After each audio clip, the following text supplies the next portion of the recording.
when I was 10 years old, my parents took me to a concert that was in South Carolina. It was Farm Aid. I always just wanted to play like in a band.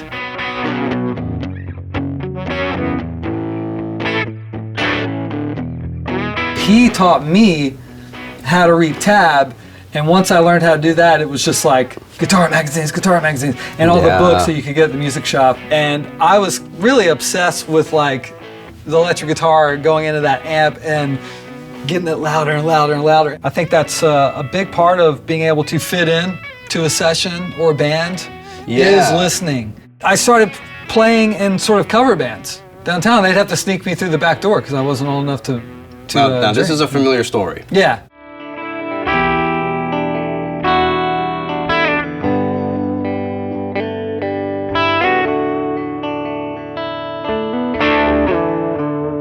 I love the fact that you come up with it so quickly. Yeah, I don't know if that's a good part, but it's a part. I like it.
Beautiful. Awesome. What a way to start a morning.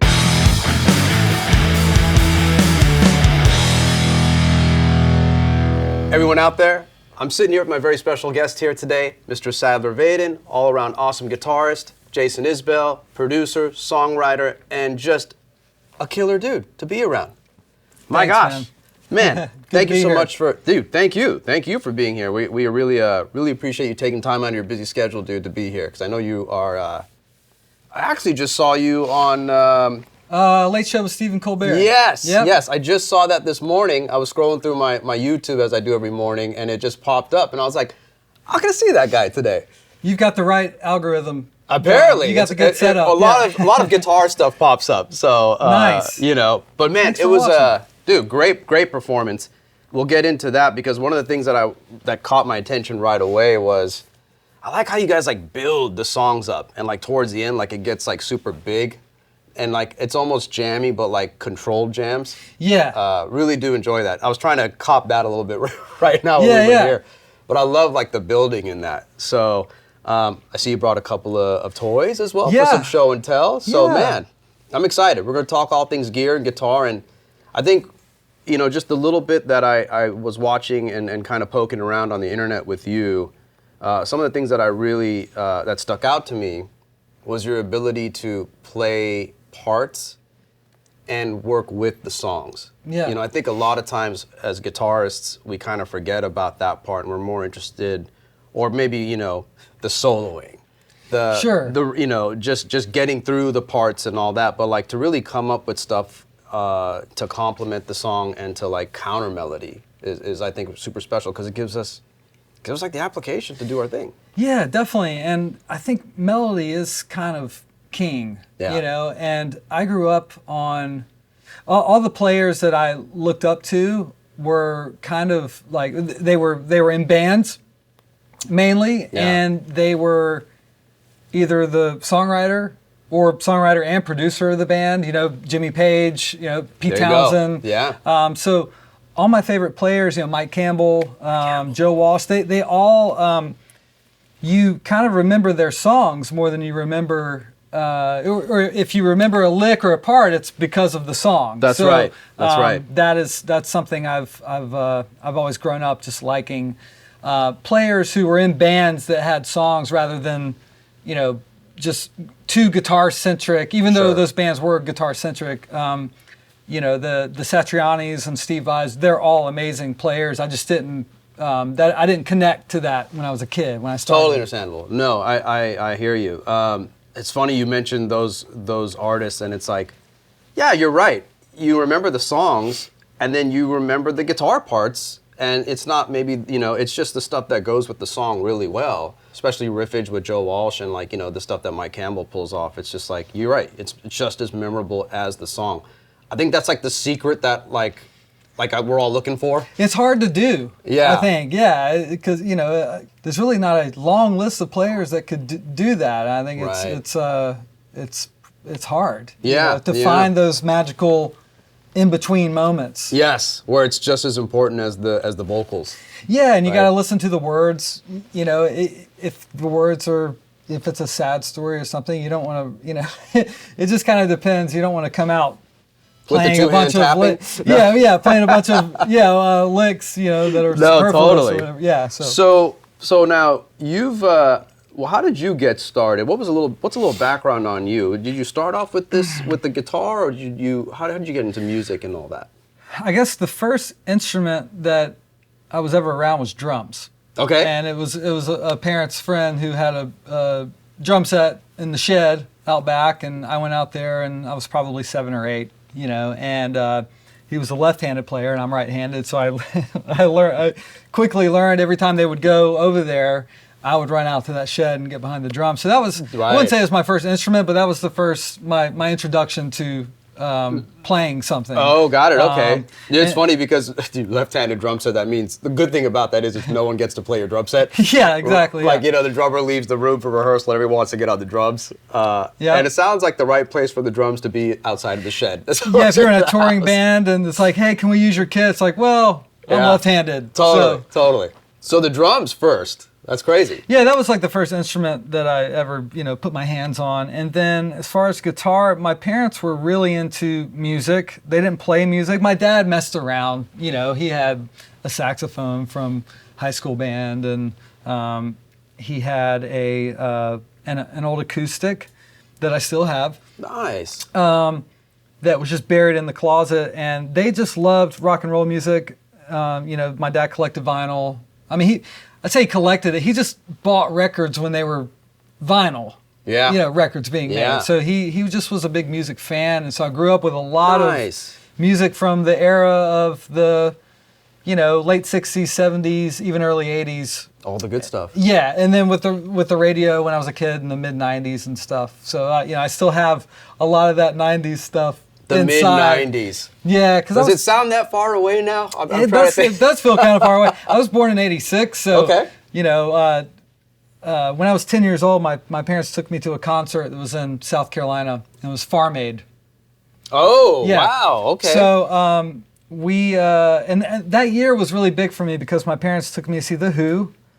Man. They took me to see Farm Aid '96, and after that concert, you know, Neil Young and the Crazy Horse, you know, this was still kind of grunge era. This really. is your first concert? Like, it wasn't my first concert, but it was the life-changing concert because after I saw that whole day of music, but particularly after I saw Neil Young and the Crazy Horse, I went home and my dad got his guitar out, and I saw him in his bedroom trying to figure out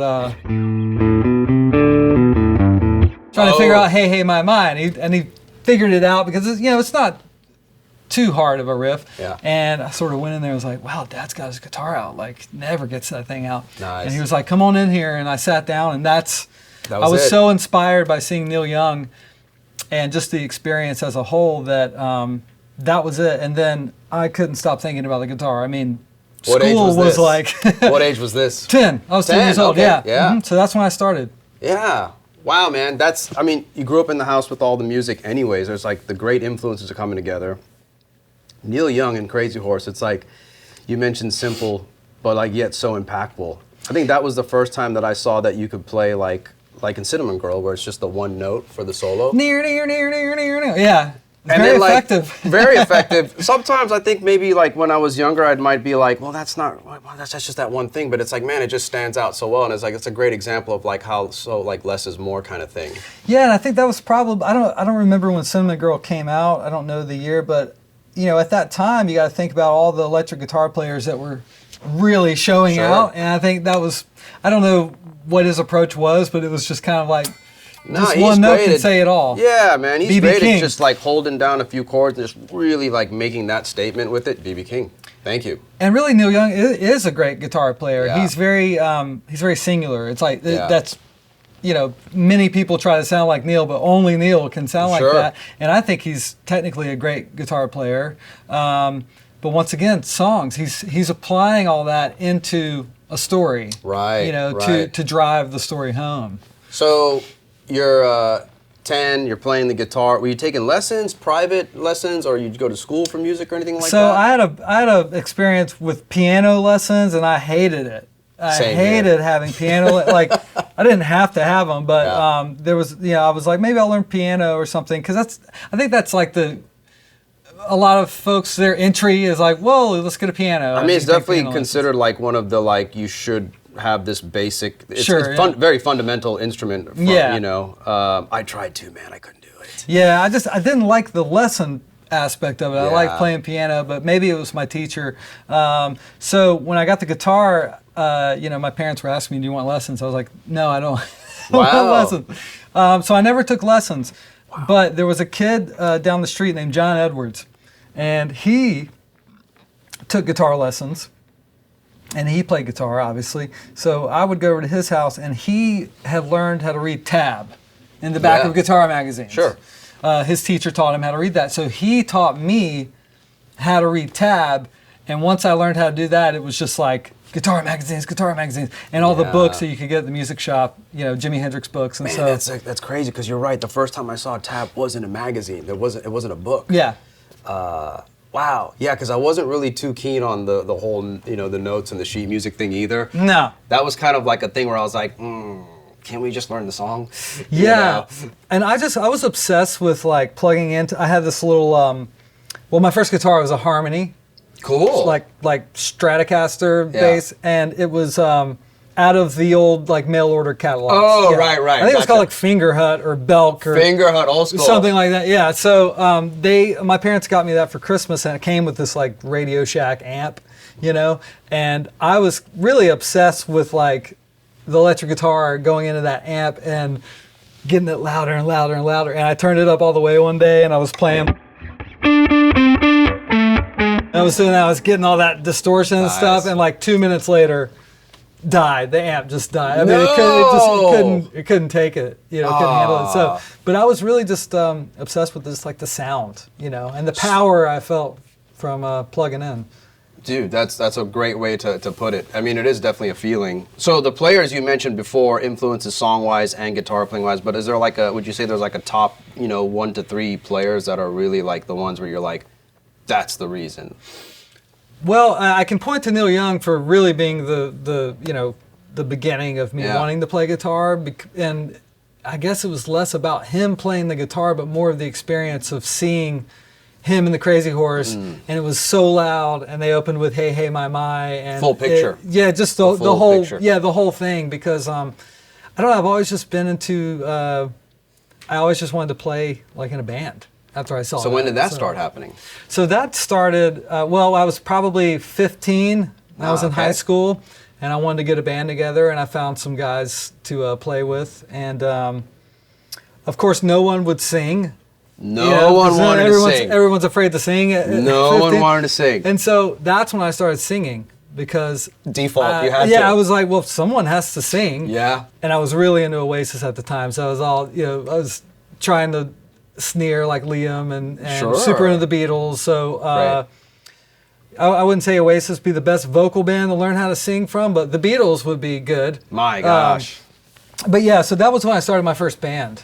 Was in high Awesome. school, and by default, you got to write songs. So Yeah. I started, putting. Oh, so you together. were writing back then? Yeah. Okay. I started writing songs when I was 15. Wow, man. Not to say I'm Wow. any good. I don't know if I've gotten better or worse at it, but that's when I started. Man, that's crazy. Yeah, because I was not thinking about song. I was not really thinking about writing. I was really thinking about just like trying to learn other people's songs and learn them as close as possible. Sure. And that really came towards the end where it kind of bit me in the butt, because it was like, well, you're playing other people's stuff, you do originals, and then when I did meet with other people who do originals, it was almost like, well, you're still sounding like so-and-so when you're playing. So like, I think for you to be doing it at an early age, I think is a good lesson for us to like kind of think about, where it's like you can get your own voice earlier. Sure, and all those songs sounded like other Oh, songs. right. The influence is there. But that's okay, because I think that opens the door for you, and you're 15. You can learn how to make it different later. But yeah, I was just, and part of that probably was, my dad going, try to awesome, write man. something, whatever. I mean, I don't know, I don't remember what the songs were about, but they were probably ridiculous. That's awesome. So you do writing, you do some producing as well. As part of being a producer is having a good ear, and being able to like figure out the vibe and like the compliment. That's what we were doing earlier today. Not today, but earlier in this interview. Playing parts. We talked about this earlier. Yeah. Playing parts versus playing solos versus playing counter melodies. Sure. The differences and being able to call that out very quickly. So you playing in bands and writing tunes early, obviously you've got the thing where you can really just blend into something quickly. Like we didn't even talk about the change that was happening from the D to the C back to the G. And as soon as I hit it, it was like you knew exactly, you could hear it. And there's kind of like those what chords we were playing? Yeah. But it's almost like you could hear it ahead of time, right? And then you know where we're going. Yeah. I think you kind of have to be thinking ahead, and also when we were doing that earlier, I'm like, we didn't talk about it, and so I think that's a big part of being able to fit in to a session or a band is listening. You have to listen. When did you start doing all that? I guess when, let's see, I think I was 18.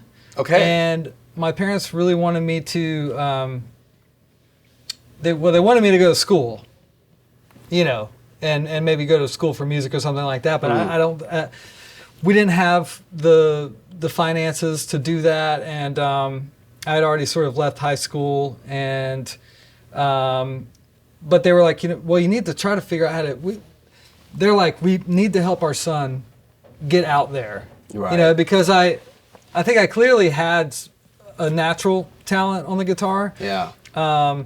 So that's when I started sort of meeting some older guys in Charleston, South Carolina, who had bar bands and things like that. And so my mom met this guy at her. She was a server at this restaurant, and she met this guy and was like, hey, my son plays music. He would come in and listen, and she's like, he must be a musician. So, and that guy was Greg Walker of a band called the Blue Dogs, and she kind of annoyed him, I think, for a few weeks, because he would always come in and eat breakfast.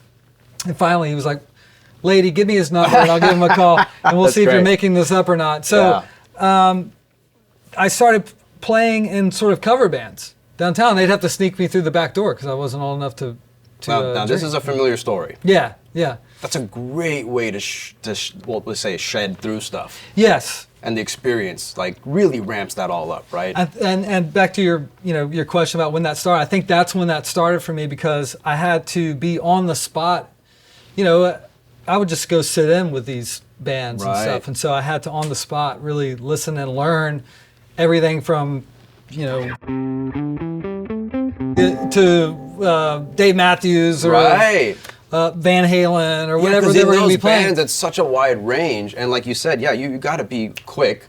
Yeah. Sometimes they're calling out the song, and you know, I don't know, or they're calling out the key changes, or it's Sure. like, hey, can we do Crazy Train, but in the key of, you know, B? Yeah. And it's like, what? I learned it in A, or what, you know, like those kind of things. So it really keeps you sharp, right? Well, and a lot of the times I didn't know the song. And so I'm kind of just, all right, yeah. And then you listen through, hear what the chorus is doing. Yeah. They're turning, you know, showing me the Right. chords. And I mean, that's where I really, you know, cut my teeth, I guess, so Yeah. to speak. And I think that really trained my ear to listen to listen. to everyone else. Right. And figure out how you're going to fit in. And then, of course, they would be like, all right, solo, you know. Yeah. Then it's like, There cool, you go, let's you're on the go. spot, and then you figure out, like, you know, like if you're playing in like a,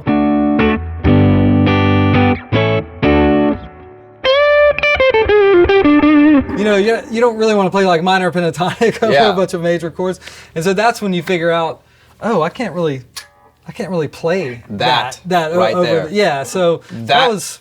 That's an interesting thing that you just brought up, because I remember doing that. I think everybody does when they start. Okay, so that's an interesting point to make. Real quick, I want to kind of throw this out, and I want people to kind of see you doing your thing here. I'll play a little, you know, progression, and can you just kind of help us out, like with building a part versus doing a solo kind of thing, right? So Okay. we'll do that thing we were doing in the beginning, right? That, Yeah. Like just kind of break it down for Okay. us. So I was doing that E.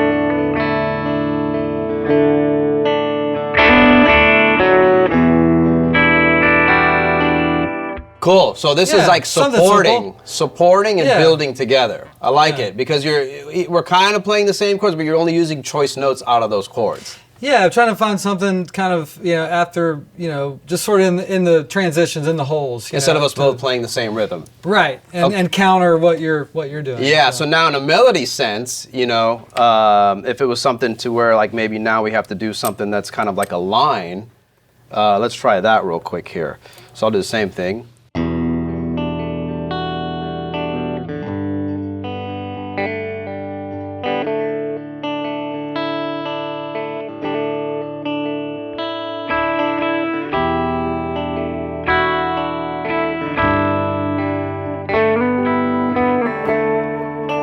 Something like that. Great.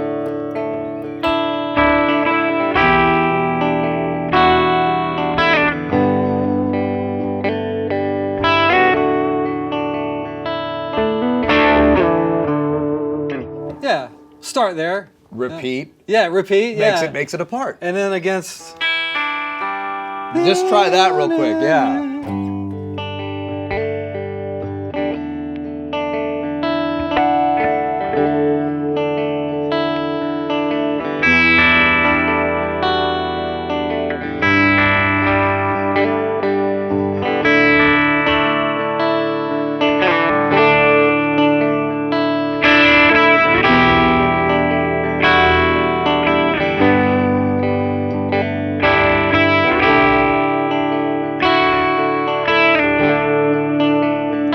Something like that. I love it. There's two Yeah. parts right there in a way. Yeah. Well, two sections at least, like a build. That's maybe where I would start, and then you sort of go Yeah. from there, and then maybe someone else. You know, if you're in the studio in a session, what's great about that is having a good starting point, and then collaborating. Yes. You know, someone else might say, "Oh yeah, well, you know, I'm hearing, you know, something."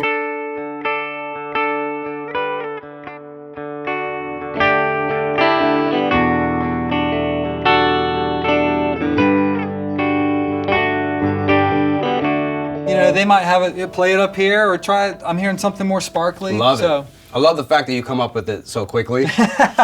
Yeah, I don't know if that's a good part, but it's a part. I like it. I mean, it's easy to hear the difference between the two guitars, and then like you can easily put vocals over that. I love that kind of thing because it's like, you know, we know the solo can happen. It's like, it's just great to hear that because you hear like, we can put something together now. And I think that's a really tough one too for all of us that maybe are playing by ourselves. We don't have another player with us. You know, obviously with the magic of recording at home, we can layer parts and kind of hear stuff back, but you know. Sure, and even just so like you're basically my loop. Right, you know, right. So just, yeah, if you have a little looper or something and put it in there and this kind of, Let's talk gear for a second. Tell me about these two guitars here. Tell me about the one you're playing first. Yeah. Like, this looks like the real deal. Yeah, so my friend Paul Ebersold, who's a producer, writer, actually found this guitar for me in Memphis. Yeah. And it's a 2005. And this was a result of my band being on the road, and in Philadelphia, our trailer got broken into and all my guitars got stolen. Whoa. So I didn't have any guitars.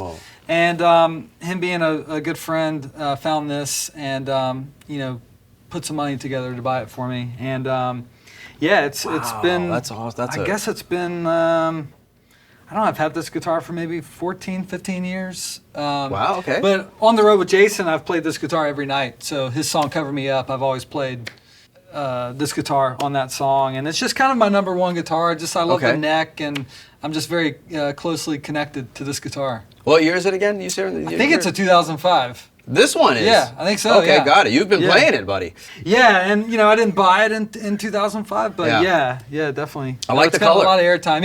Yeah, very cool color.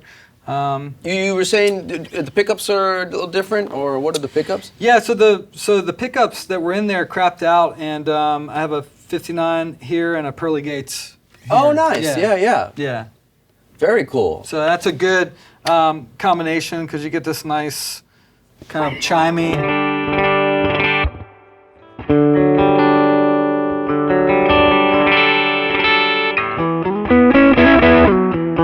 Kind of glassy tone.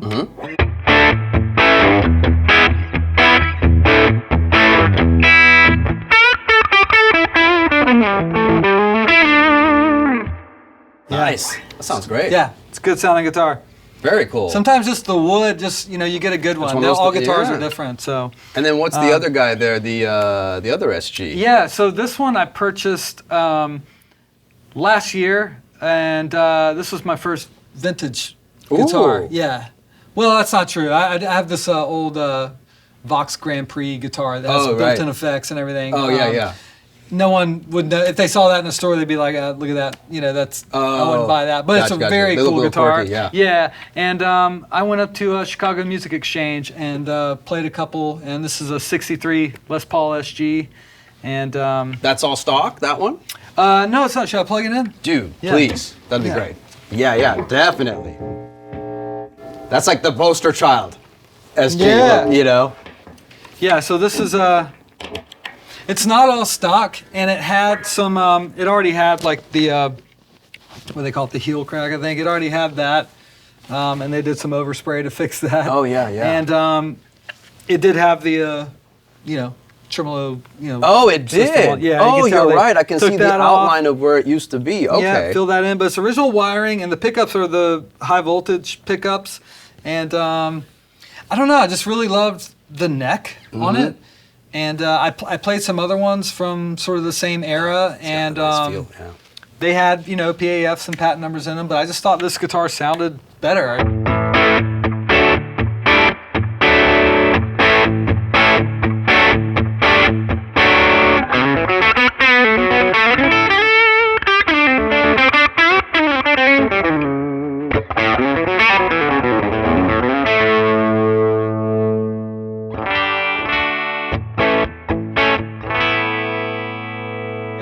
Yeah, so you can get really jangly if you want, and then you can kick some ass. Slightly lower output than the other pickups, or they seem to be to me. Yeah. Like I thought when they're, you know, they're high voltage pickups, so they would be like super loud, but they're not. Like during a show when I plug this guitar in, like it's not like the loudest guitar I have. No, it had a clarity when you rolled it back a little bit. And that's probably the part of the pickups with the pots and the original wiring and stuff, you know. So, dude, are you a super gear guy? Because I saw your pedal board on the show. It's a pretty big pedal board.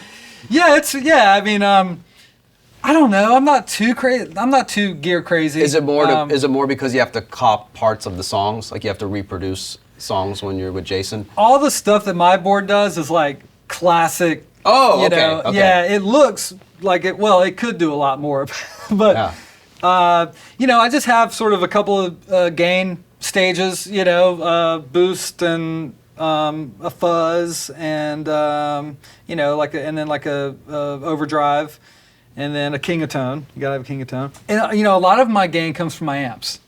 What are the amps right now? So I play a Third Power British Dream, which has been my go-to amp for a long time, and I play a 68 Plexi. Nice, wow, yes, and then I have an old Vox pacemaker. Oh, cool. Yeah, so I play all those three. They're all on. On at the same time, or are you switching through On them? at the same time. Okay. But my main amp has switching two different voicings, so like more of an AC voice and then a Plexi voice. Okay. So when I go to play like a chorus or something, I just click over to, I switch voices with that amp. So I'm using a lot of gain from my amp. Sure. Okay. Yeah, and then boost for a solo, and then I just have a delay, a dual delay, and then some verb because I don't have none of my amps have verb. Yeah. Okay. And then everything else is like modulation stuff. Yeah. Like flanger, Leslie. Yeah. Gotta have the Leslie. Yeah, rotary speaker, Yes. tremolo, phaser. Okay, the classics. Yeah, that's what I mean. Yeah, it's all just kind of classic. I have a wah-wah. You have a wah-wah. You use that a lot, the wah, these days?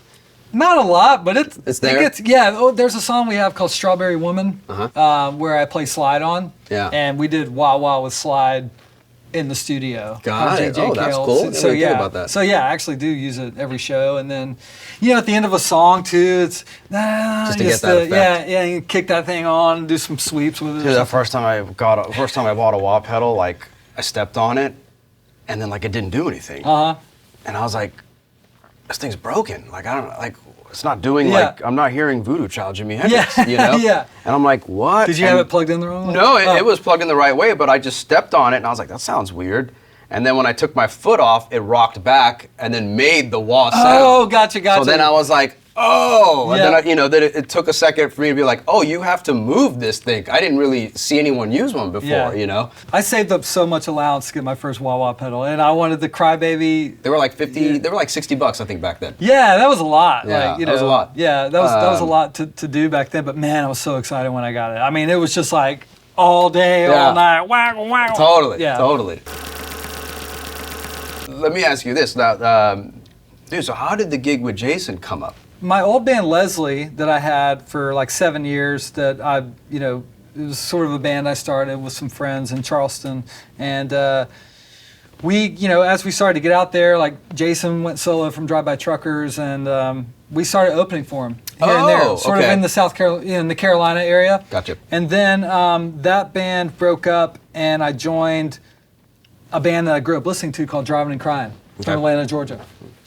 And kept in touch with Jason a little bit. He came to see us play, and because he's a big Driving and Crying fan. If you grew up in the South, you pretty much, if you liked rock music, you knew about Driving and Crying. Okay. And then Jason made the record Southeastern, and that was in 2013 that it was about to come out, and he hadn't been playing with a second guitarist for some time, so he played so much acoustic on that record. It was really, it was a very singer-songwriter type record with a few rockers, and I think he just thought, I'm gonna need another guitar player because I had to play acoustic on a lot of these songs.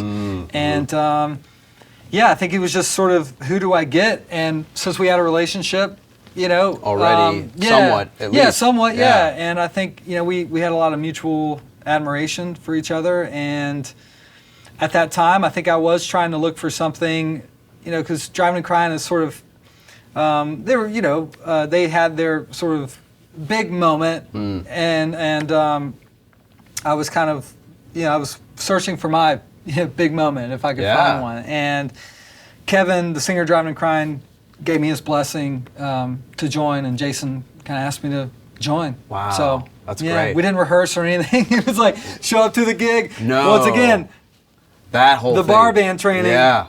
Yeah. Came Straight right to into the play. gig. Yeah, yeah. That's awesome. You guys had a little thing going on, and you know, we talk about this a lot on the show when I meet with guests. It's like there's got to be a vibe. You got to be, you know, cool to be with. You got to have that thing where you're easy to talk to, and then that gets you in first, really, because otherwise it's like, well, why would I even give this guy the time of day, you know? The hang is I just want to say that to young players. Yeah. You know, the hang is big. Right. You know, talent. You got to have that, but if you're just really good, but no one wants to be around. You know, if you're tough to hang with, being on the road is going to be hard. Yeah, because you spend a lot of time with just the band members. You're on top of each other. I mean, you know, so the hang is like really important. Now, the band dynamic. Are you you're playing lead, rhythm? You play acoustic as well with Jason. Are you guys also writing together? Does the band? What's the dynamic like? How does that work out? Yeah, so Jason writes the songs, and usually we go into the studio when he's ready to make a record, and he plays us a song. He sits on a couch and plays us a song, and we sit there and listen, maybe make a chart or something. Write down the chords and go in there and start hashing it out. So you guys get to all put your blueprint on it in a way, your fingerprints on it. Yeah. And you're playing to the song. Absolutely. You're listening. Yeah. Trying to get the vibe. With a songwriter like that, yeah, you better be playing the song. Great. Yeah. That's great. So it's basically like what we were doing right here, almost. Like if he had like that chord progression and he's singing something, then you can kind of do your thing and build it, and then you guys can interact. Yeah, sure. I mean, usually unless he has something specific in mind, like Sadler, I'm thinking this for you or whatever, we get in there and we're all playing and we'll just bang it out kind of for a minute, and then. Cool, that's how long it is, or And I'm usually just starting playing the chords with him underneath, and then next go around, start hearing like a little part or something, and I like to lay out a lot too, just kind of let because Jason usually is really holding it down, rhythm, when he's singing, right? So I kind of like to listen to what our keyboard player Derry's doing, and so. Yeah. That's cool, man. Back to listening. It sounds like a really cool dynamic. I was really curious about that because you don't know. You see the bands when I watch you guys play, when I see bands play, I don't know how it is. So it's great to ask these, intricate questions where it's like, how's it really come together and all that. He lets us try stuff, and then usually if it's something. If that's not right, like we'll collaborate on a part together. That's or cool. He'll have a part in mind, and but it's it's pretty collaborative. Now, how long have you been playing with Jason now? I've been in the band over 10 years. Nice, man. That's great. That's great. Yeah. So what's cooking up? Anything you want to talk about that you can let us know it's coming up here in the near future? Well, we're going to be resuming touring after the new year. 2024. Oh, cool. And because we just put out Weathervanes, our newest album. Right. I'm working on an album of my stuff. I haven't put one out in 3 years. And you've been busy. Yeah, I've been a little busy. Yeah, I had a kid during that time too, nice. so kind of been focusing on family and touring life. And and then I still do some producing and things like that. So I'm definitely looking forward to hearing some tunes, man, come out of you as well. So that's thank awesome. you. Now you're here in Nashville. I am, yep. Okay, got it. So you're local. I'll probably be seeing you a little more often, hopefully. I hope so, yeah. But man, no, it's been great. I really enjoyed just hanging with you and talking all things. And man, there's so much more to talk about. I know we're kind of running out of time, but dude, thank you so much again for coming out and spending some time with us. And dude, playing some tasty licks. Oh, thanks, Dinesh. Yeah, thanks for having me. Dude. No, I appreciate it, man. We'll look forward to seeing what you're up to in the future. And why don't we do a little jam to take us home? Yeah, let's do it.